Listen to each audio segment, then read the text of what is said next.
Get out Indians, कुत्ते और Indians mall road पे अलाउड नहीं है। शिमला, मनाली, मसूरी, नैनीताल, इन सब में क्या कॉमन है?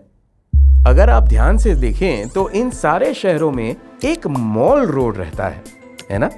पर क्या आप जानते हैं कि इस मॉल रोड के पीछे बहुत बड़ी हिस्ट्री छिपी है? इन मॉल रोड्स पर एक जमाने में इंडियंस अलाउड भी नहीं थे।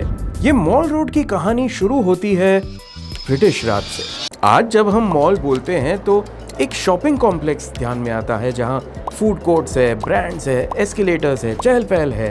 लेकिन ब्रिटिश एरा में मॉल का मतलब शॉपिंग नहीं था। तब the mall meant an open promenade, एक केयरफुली प्लान्ड वाइड रोड जहां शाम के वक्त ब्रिटिश ऑफिसर्स और उनकी फैमिलीज वॉक किया करते थे। कई मायनों में it was a power corridor. 19th century में ब्रिटिश ऑफिशियल्स प्लेन्स की गर्मियों से परेशान हो जाते थे और इसीलिए वो दार्जिलिंग, नैनीताल, शिमला जैसी जगहों पर, हिल स्टेशंस पर चले जाया करते थे। In fact Shimla was the summer capital of the British Raj और ये समर रिट्रीट बन गया एक मिनी इंग्लैंड और वहीं पर बनी मॉल रोड। मॉल रोड पर सभी अलाउड नहीं थे। इनिशियल डेकेड्स में इंडियंस को मॉल रोड्स पर फ्रीली चलने की परमिशन भी नहीं थी और खासकर शाम के वक्त। It was reserve for the British officers, the memsahibs, the gowns and the hats.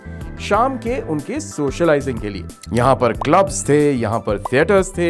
In short ये मॉल रोड्स बन गए community space for the British elite.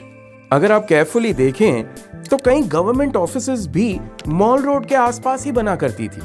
ये उनकी अर्बन प्लानिंग का एक अहम हिस्सा था। Mall road was a central artery जहां सोशल लाइफ फ्लो करती थी और गवर्नेंस भी। The Mall Road continued to be the domain of the British elite for a long time. पर 1947 की आजादी के बाद ये पूरी कहानी बदल गई क्योंकि अब ये देश हमारा था और हम इंडियंस को मॉल रोड पर चलने की किसी ब्रिटिशर से परमिशन लेने की कोई जरूरत नहीं थी। ग्रेजुअली यहाँ पर शॉप्स खुलने लगे। There were bakeries, there were cafes, there were souvenir stores. An exclusive British promenade became a bustling Indian marketplace. सब कुछ बदल गया पर सिर्फ नाम नहीं बदला।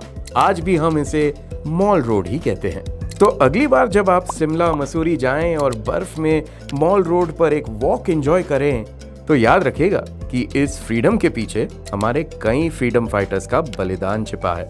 तो अगर आपके पास भी कोई ऐसे इंटरेस्टिंग फैक्ट्स है जिन्हें हम रिसर्च करके इस पेज पर डाल सकते हैं तो हमें कमेंट्स में जरूर बताइए। और ऐसे इंटरेस्टिंग फैक्ट्स जानने के लिए हमारे पेज को लाइक, शेयर, सब्सक्राइब और फॉलो जरूर कीजिए।